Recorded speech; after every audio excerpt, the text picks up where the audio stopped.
Now, here is your host, Dan Kushel. Welcome to GrowthToFreedom.com, the show that helps you transform your life, business, and relationships. I'm Dan Kushel, and thanks for making us part of your day. We've got an incredible show today. Are you ready to understand what drives you? Are you ready to understand the controlling forces that dictate why you do what you do? And in fact, are you ready to understand some of the reasons why you don't do some of the things that likely you should? Well, we're going to cover that and a whole lot more. But before we do, our show is presented by Done For You Solutions. We'd love to connect with you. You can reach out to us on Twitter at Dan_Kushel. That's Dan_Kushel, Kuschell.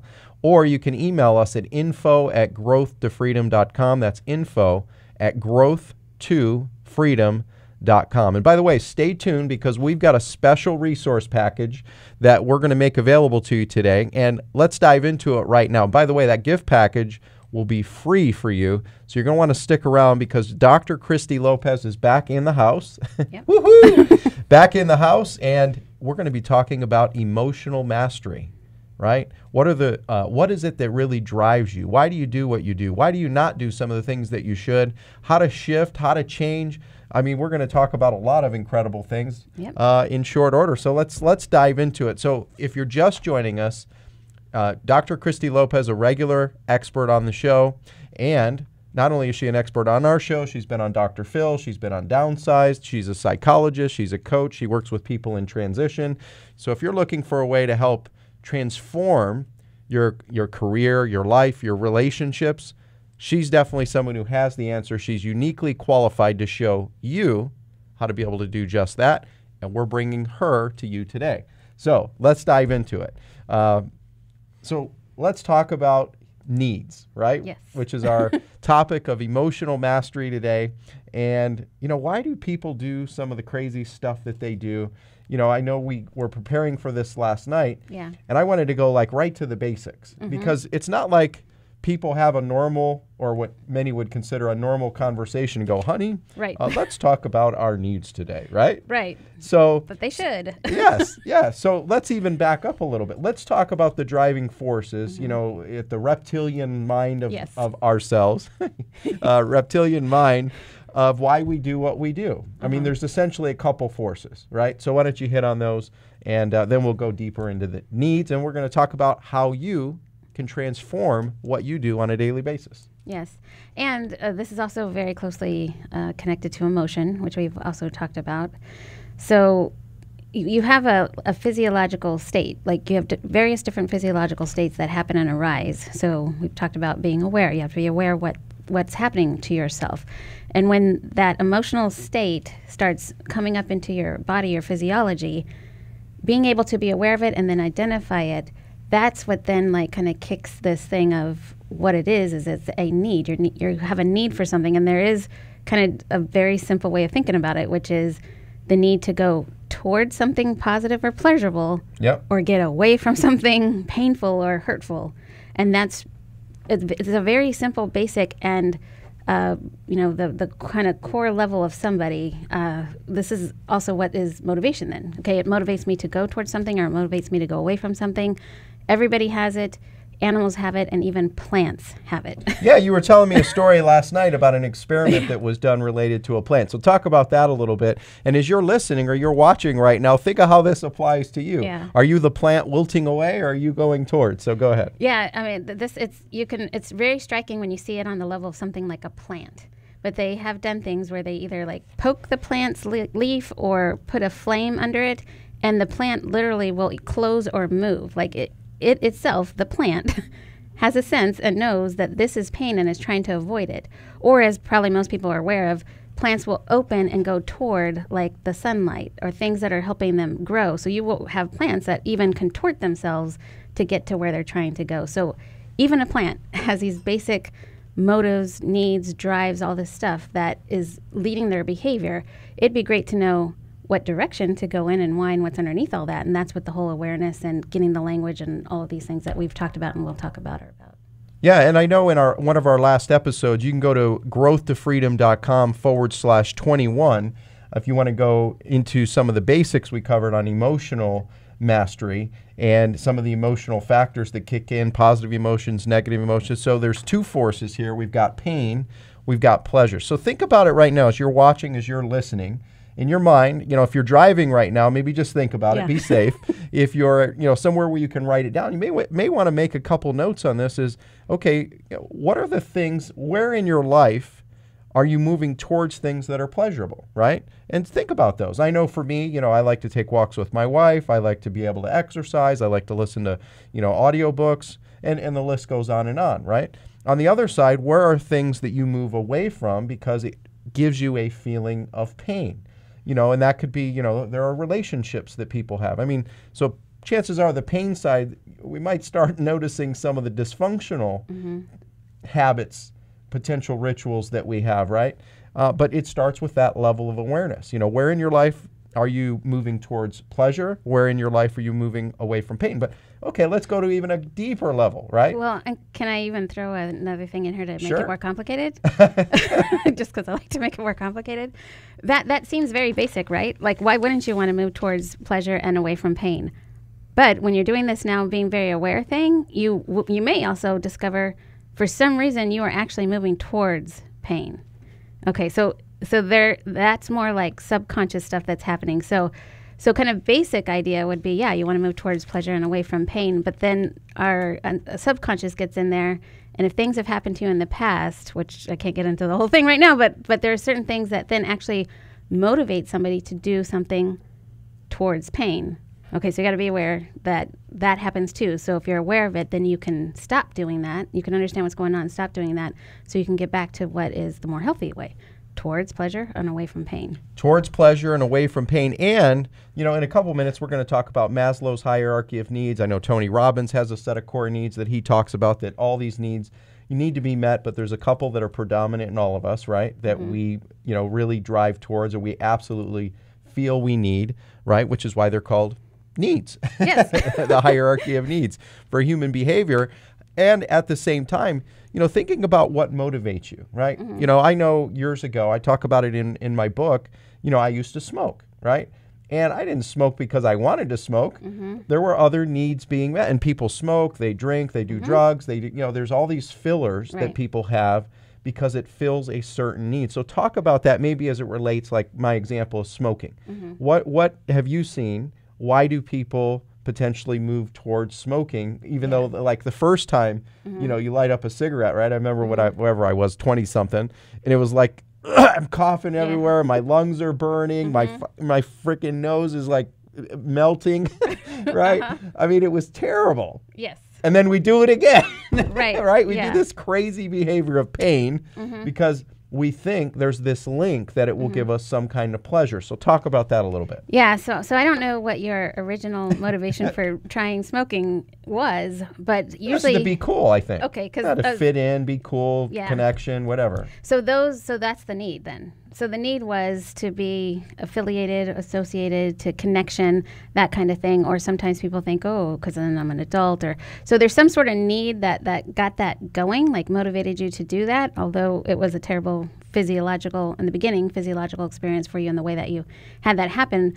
But then what ends up happening is the nicotine and all the pieces to smoking and or any of these other things that people do, it is a very physiological event, which will end up in your brain setting off these like pleasure chemicals. So it's that pleasure pain thing. So then your body starts getting used to it. And then there's the psychological part of it, because what does that mean then? Oh, when I'm smoking, I'm cool. Or when I'm smoking, I'm this. So now you got the kind of two, the double whammy thing going on. You got the physiological and the psychological that are working together to keep that going and sustain it. And it becomes habit. And so, this is why things like addictions are so hard to break. Yeah, and I've had people ask me numerous times, well, Dan, how is it that you just quit, right? Years ago, again, I talk about it in my book, I was probably a borderline alcoholic, drank a ton, and, smoking, alcohol, whatever, these things literally I just dropped almost instantaneously in many ways. And people ask me, well, how did you do that? And, I thought about it last night after we had a chance to meet, and I was like, well, what did I do? I think number one, I created like leverage on myself, of if I continue this, what's it going to cost me, right? Yeah. Health, all these things. And then really go to the why question, why overall will it cost me, and add that list up. And as you start coming up with all the reasons why, I mean, it's incredible. You start to get anchored to make the shift, right? And I look at it more in a way of shifting your behavior versus change, because I don't know that many of us really like change, but I think all of us can live and adapt with shifting, right? So for me, it was getting leverage. Number two, it was creating a way to interrupt the habit, right? So there are usually times that you do certain things or don't do things. And so I put myself in a state where I would shift that up and like completely distort it somehow, right? That was a second way. And then the third way is now install a new replacement. Now, sometimes that can be unhealthy, right? Because my personality is addictive, right? But don't say that. Had been addictive, right? I have had tendencies of compulsive behaviors, right? And so, I insert something else that would replace it. Right. And so the key is to put things that are more supportive in there, but then healthy. Going deeper, which we're going to talk about after the break, about this cycle that happens with addicts and so on, because they just keep replacing, but they're still on a hamster cage and a wheel chasing it around. So I don't know, comment on that real quick before we go to break. Okay, yeah, I call that whack-a-mole. Because it's like you get rid of the smoking and then up pops a drinking. You get rid of the drinking and up pops food, shopping, like whatever. Because if you don't replace it with the more healthy thing and associate everything together with the healthy habit, that is what's going to happen. You're going to go from those things to the other things, because underlying all that is still the need. Some need is needing to be met. And there are healthy ways of doing it, and there are not so healthy ways of doing it. So being aware of what that need actually is, then you can construct the healthy ways of meeting that need, and that's how you replace it. And so if you want to move from temporary solutions, if you want to move from temporary things, right, to something that's going to be a permanent shift, a permanent change, well, you can apply the strategy of leverage, interrupting, and installing. But guess what? The pattern's going to recur. And when we come back, we're going to talk about how to create permanent and lasting behavioral change. That and a whole lot more coming up on growthtofreedom.com. Welcome back to growthtofreedom.com, the show that helps you transform your life, business, and relationships. Let's summarize the first segment of the show. First, we've got Dr. Christy Lopez, guest expert on the show again today. We're talking about emotional mastery. We're talking about, really tapping into what drives you. We talked about the two driving forces, pain and pleasure, why we do what we do as the core root.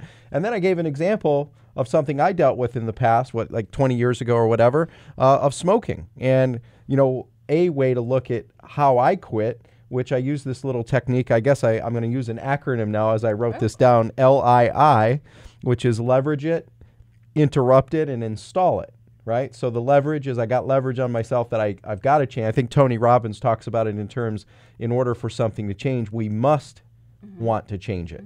It shouldn't be a should, it's got to be a must. Right, yeah. So that's creating that leverage for me. I just started thinking or writing all the reasons why I wanted to make the change. What was it going to cost me, right? And the must Pain is and a pleasure, need. right? Yeah. And then interrupt it. So how I interrupted was shifting like the patterns of when I would do it or not, or taking myself out of environments where it was likely that I would do it, and then installing the new behavior. However, my past Thank you. patterns, I would install something else to replace it. It might have shifted from smoking to alcohol. It might have shifted from that to workaholism, and so on. The cycle continued, and this gets to the core of what we're talking about. Because as you're watching, right, as you're listening, I mean, do you know somebody that maybe says, I don't even know why I do this.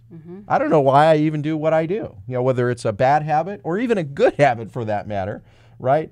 When you start to build the awareness of, what it is that we do and why we do it, that's when we can start to really have a better sense of peace and freedom and growth and mastery and contribution and compassion and purpose and meaning and security, right, and comfort and variety and adventure and all of it, and have a life where we feel fulfilled. Yes, Right. yes. And speaking of that, so we're going to talk about needs as you're watching right now. But maybe you know someone that's going through a hard time. Maybe they talk about wanting to quit smoking, or maybe they are dealing with some other vice, if you will. Or maybe they're in a relationship that maybe is slightly abusive, right? One of the things we talked about recently in a conversation is don't work to practice to be a good victim, right? And you see this all the time. Yes. And yet people put themselves in these situations because of not understanding their core needs and others' core needs, but it starts with you, right? Yeah. And so let's dive into some needs. What are needs? Why are they important? Why should we look at them, etc.? So there are several different kind of theories out there about core needs and identifying them and what they are. So if you kind of go back, psychology-wise, because that's my background, there's Maslow's hierarchy of needs. So actually, usually they'll even cover that like at a high school level. So some people may have some kind of understanding of what that is. So this is kind of far back. But he had this idea of like, you have these basic core needs, and actually this wasn't a paper that was about motivation, because that's what needs are. They are the motivation on moving towards pleasure or away from pain, or unless you're consciously trying to do the other. But anyway, so he had an idea that you had to have some. He started off with like some very basic needs. So those are like your physiological needs. So we need air to breathe. We need food, water, things like that, shelter. So you have your kind of very basic physiological needs. So his idea was like there are things that you're like lacking or deficient of, and that would be one. And then the next one is security. And this is important for people, very important for kids. You need to have a sense of safety and security. So that would be kind of like, first you need to make sure you have a roof over your head and you have food, and then you need to feel safe. And then you need connection. So humans are very social, and there's this social relatedness. So you also need to have community. You need to have social. So you got your physiological needs, and then your safety needs, and then your relational needs, and then kind of more needs that are yourself, like individually, like esteem needs, independence, achievement, these kinds of things. So you're kind of like, in his mind, it was like you were kind of moving up this ladder. And then in the original way he wrote this out, so those were like all deficiency needs. So those are things that if you're lacking, that is serving as the motivation to get those things because you're needing it. And if you don't have it, you're going to usually be depressed or anxious, or you'd have some kind of issue or problem, sadness, this kind of thing. And then he had self-actualization, which is really growth. That would be another way of saying it. And that would be a growth need. So the others were considered deficiency needs, and these are growth needs. So that self-actualization is that thing that, people kind of think of like, oh, I'm this like Master Buddha type person, this person who's really in tune with themselves and is growing, and this is like the thing to kind of be moving towards, ultimately to be moving towards. Now he really in the beginning had an idea that you kind of had to meet each one to kind of move up this ladder, which is why he called it a hierarchy. But research has shown that's not necessarily true. It's not necessarily a hierarchy. So it's not like you climb one step to the other, yeah. right, incrementally. Right. Literally you can shift from one to yes. the other at any point. And they can exist at the same time or not, or this kind of thing. And that's usually the case for most things. So a lot of times I hear this like, oh, here are these, X steps to whatever. Usually things aren't so like clean cut like that, and just you move one to the other, and that's the same thing with this. Later on, he did some more. This was his career, so he worked on this for a while, and then there's been kind of some additions to this, which are kind of a little bit more in the growth direction, which he labeled one cognitive needs, which is like the need to learn. Okay, so I really know that one. So the need to learn and to be. So again, like growing in that direction, and then aesthetic, so the need for beauty and appreciation of beauty. And then kind of ultimately, even on top of self-actualization, because self-actualization or self-growth was, self-oriented, is transcendence, which would be other too, like the kind of the universe, we're all connected, and spirituality. So that's actually where spirituality would kind of fit. That was his conceptualization around needs, which is in the context of motivation. So. And, having been around this industry for almost 25 years, I think now, I was introduced to personal development back when I think my dad gave me my first book at 10 years old about positive mental attitude, right? And going to my first clinic with my dad overall. And, I've gotten a chance to learn a lot from Tony Robbins. As you know, I'm a big fan of his. Brendan Burchard, who we work with a lot with Joe Polish and Genius Network. And, Tony talks about it in terms of 6 breakdowns. Number one, you've got certainty. Number two, you've got uncertainty. Then you've got love. Then you've got significance. Then you've got growth, and then contribution. I think it fits Maslow's as well. Yeah. With, slightly different twist. And I mean, one way to get control of this, by the way, is to come up and really have a list of these needs, these areas that you're in. Even listening back to this episode at growthtofreedom.com/22 and pulling the language that Christy used, Dr. Lopez used, I've used here, that you start to identify where are you. A great thing to do is where are you right now in terms of these needs. And there's a list, and we want to give you access to that list. We're not going to have time to do it right now, but later on in the show, we'll share with you how you can get your hands on some incredible resources for free that you can utilize to start building your arsenal. It's almost like having tools that's in a tool chest. I guess another way to look at it, I'll get a little aggressive, it's like having bullets in a gun, right? Okay. You have one bullet in a gun. Right. I guess yours is probably more a healthy way, or use that way. Mine, I'm going to bring two guns and put a lot of bullets in the thing. Tools.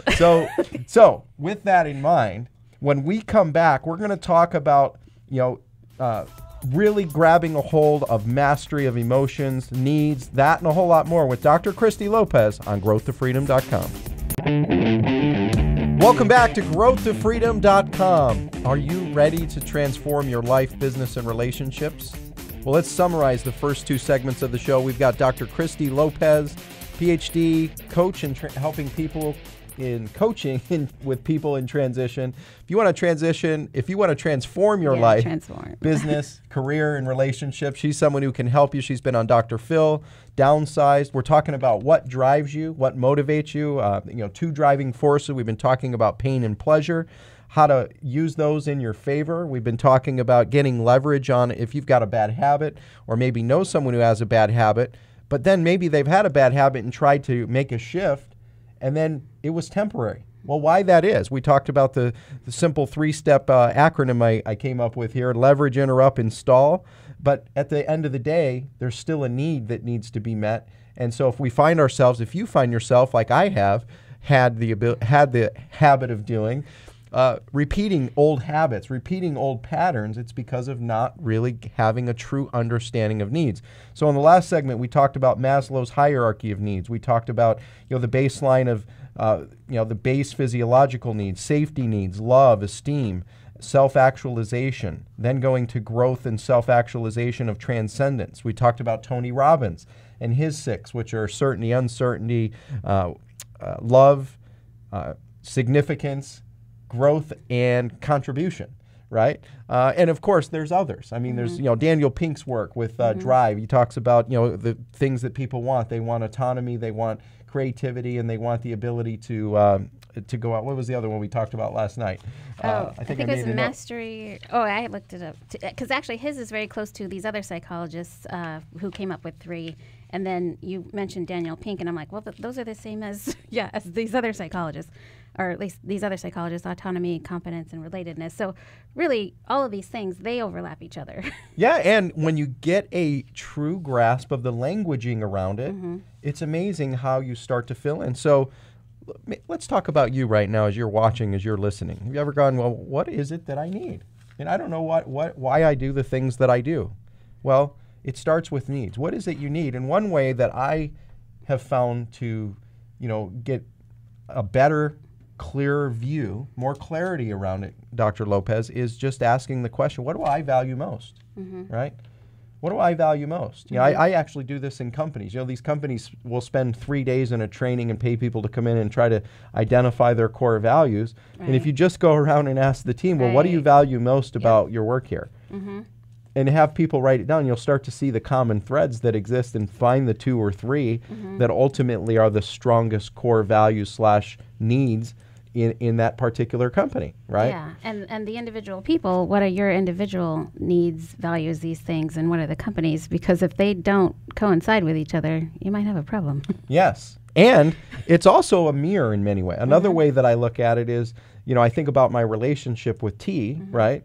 And the needs that I have, I think I learned this in the book 5 Love Languages, is that he talked about it overall, that how you give is how you really want to receive. Correct. Right? Yeah. And so just being aware enough to look in the mirror and identify what are those things. So for me, like my two biggest value needs are independence and appreciation, right? And that shows up in a lot of different ways, but for me, those are the two core values or core needs that I have. Now, of course, I have all the needs, right? Yeah. But those are the ones that, rise, the tide is lifting the boats, to those two being the most important for me. So talk about that a little bit, and then I know after we come back out of the next segment, we're going to go a lot deeper into this. So yeah, and there's probably a lot of emotion. Yeah, go. So there's probably a lot of emotion attached to those two in particular. That's why it's giving it the most strength and the most power.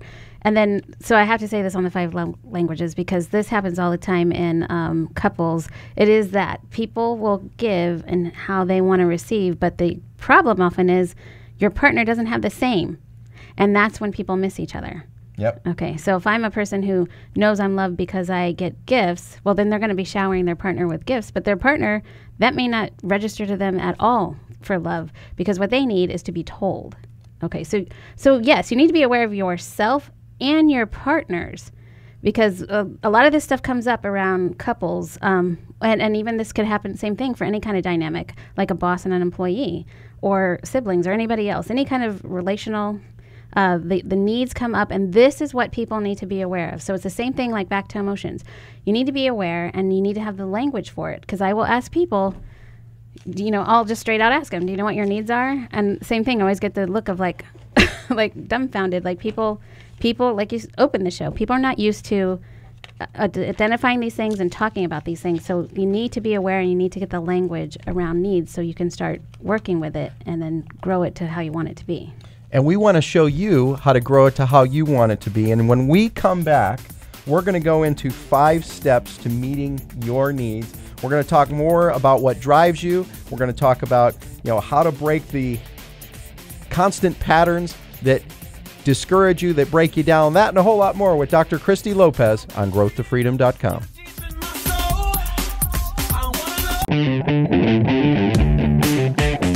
Welcome back to growthtofreedom.com.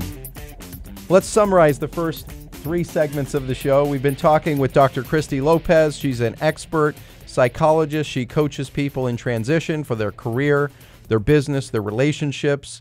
And we've been talking about emotional mastery. We've been talking about what drives you. We've been talking about the 2 driving forces, pain and pleasure. We've been talking about a 3-step process that you can put in place to make a shift in certain behavior. But if you don't get to the core root, the core need of it, it's going to be temporary, right? Have you ever, done something that was a bad habit, you conquered it for a while and then went back to the old thing?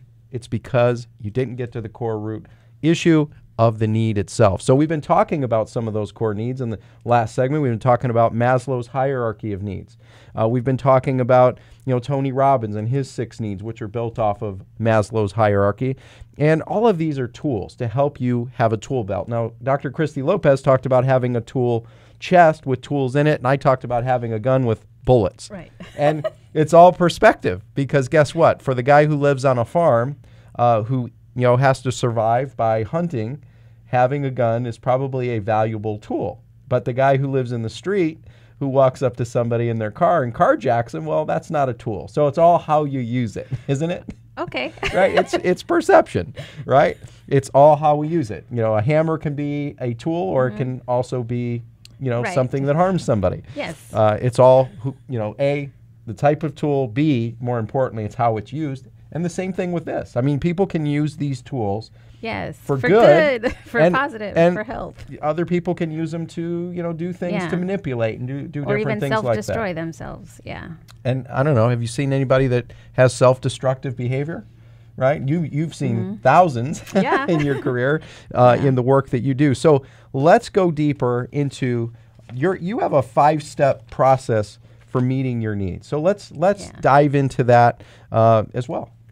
So it starts off with what I was talking a little bit about is first you have to be aware and be able to identify your needs. So yeah, I will ask people, what are your needs? And they don't know, like they can't tell me. So there's a whole bunch of things that I do with people and work with them and help them to be able to do this, but you have to have the language, just like the emotions. So you need to have the emotional language, because that's where it starts. It's like this emotional state, physiological state, Are you aware of it? And then what do you call it? How are you going to identify it? And can you accurately label it what it is? So what is your need? So somebody can have a situation, and sometimes there's also like multiple layers of needs. Okay. So somebody can have a situation and they would say, oh, I think it was control. Oh, I have this need for control. Okay. You may, but let's keep talking about it, because usually there's going to be something more underneath there. And if you just kind of stop there, then what's your solution? Like, oh, I got to go around control everything? Probably not. That probably won't be the best way to go about it, or the most healthy way to do it, because underneath there may have been something about achievement or mastery or purpose or something more deeper. Then if you can really get a hold of what those things are. So if I hear what you're saying, so number one, it's not a need, right? Yeah, right. It's also not an absolute, like this Right. is the only Yes, one, yeah. and it's the only way. Right. There are layers, Yes. right? And I think it's circumstantial to a degree, right? Yeah, Or it and can be. And it can change. Usually people, it's kind of like values. So usually people do have some kind of core ones, because it's like in your brain, you've got these neural networks. So, and this usually comes from way back when you're growing up. So a lot of times people really have a lot built around certain needs, and then they have all these other needs too. And then as they grow and change and evolve, it can shift and change. So And it kind of reminds me, there was this really corny joke that a buddy of mine told me, Okay. and it's all circumstantial of our needs. Okay. So there's a guy out fishing out on the lake, right? Uh-oh. And actually Okay. this guy, he's an atheist. Okay. And what happens is he's out fishing in the lake, and all of a sudden out pops the Loch Ness Monster. Okay. And the Loch Ness Monster pops out, and then it dips its head back under the water, and the guy's kind of startled and alarmed. And then all of a sudden the monster gets up under the boat and flips the boat up in the air, right? Uh-huh. And this guy is flying through the air, and he goes, God help me, God help me, God help me. And just as he says it, time stops, right? Okay. Time stops. And God says to the guy, he says, well, what can I help you with? He said, well, can you please help me? God help me. And he goes, well, sir, just a moment ago, you didn't believe in God. He said, well, God, give me a break.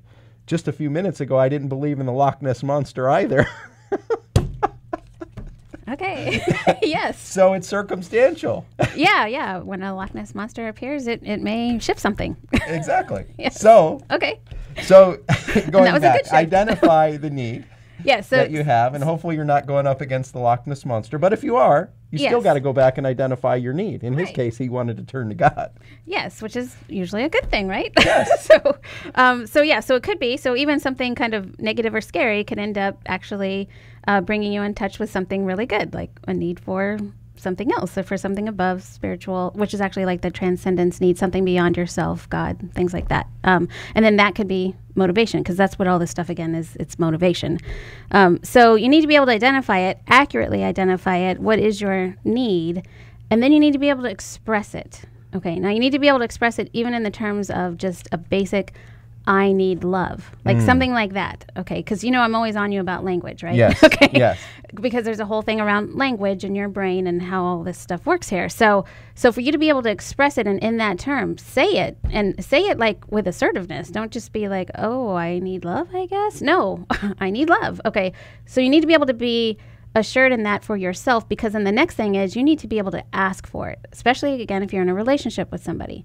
So like last night when we were at dinner, I was talking to T, and I turned to her and I said, honey, I need appreciation. Right.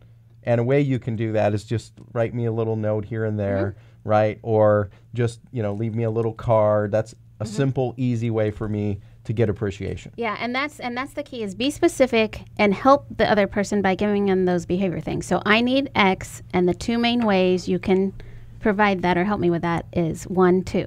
So it's kind of like that's a little formula kind of thing that you could just kind of start with, because it's not just like you declare it once and that's it. Okay, so you can ask for it. So that would be the next thing. So you got to express it yourself. You can ask for it, and then be specific and tell the person how, and then you also need to know how to meet your own needs too, because that's not healthy too. If you're just out there like, oh, I need you need to fulfill my needs. You need to fulfill my needs. Yeah, because nobody wants to be hanging out with a needy person, right? Right, Oh, yeah. I need you. You hold me. Yes. Yes. Okay. So yes, there's that is not the healthy way to be either. So really, it's it's this comprehensive wholeness thing. Okay, you need to be aware of yourself. You need to be able to declare for yourself. You need to be able to work and meet for yourself. And when you're in a very good spot like that, then when you have a partner, they should also be in the same place so that you guys can complement each other in a healthy way versus what usually happens, which is people somehow finding their other person where they keep playing out their same problems and histories and conflicts and all of this kind of stuff, and then they just keep going around in that same pattern.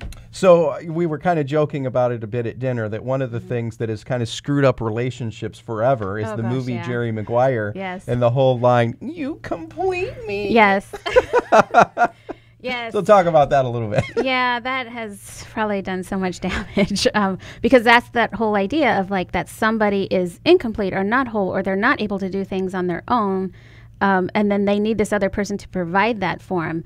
And that's when and usually what that is, it's this negative, unhealthy pattern stuff. Even though you may not know it, this is why you need to be aware and know things so that you could direct how your life is going to happen. Because if you don't, it's still going to be directed, but subconsciously and in a way you probably don't want to have happen.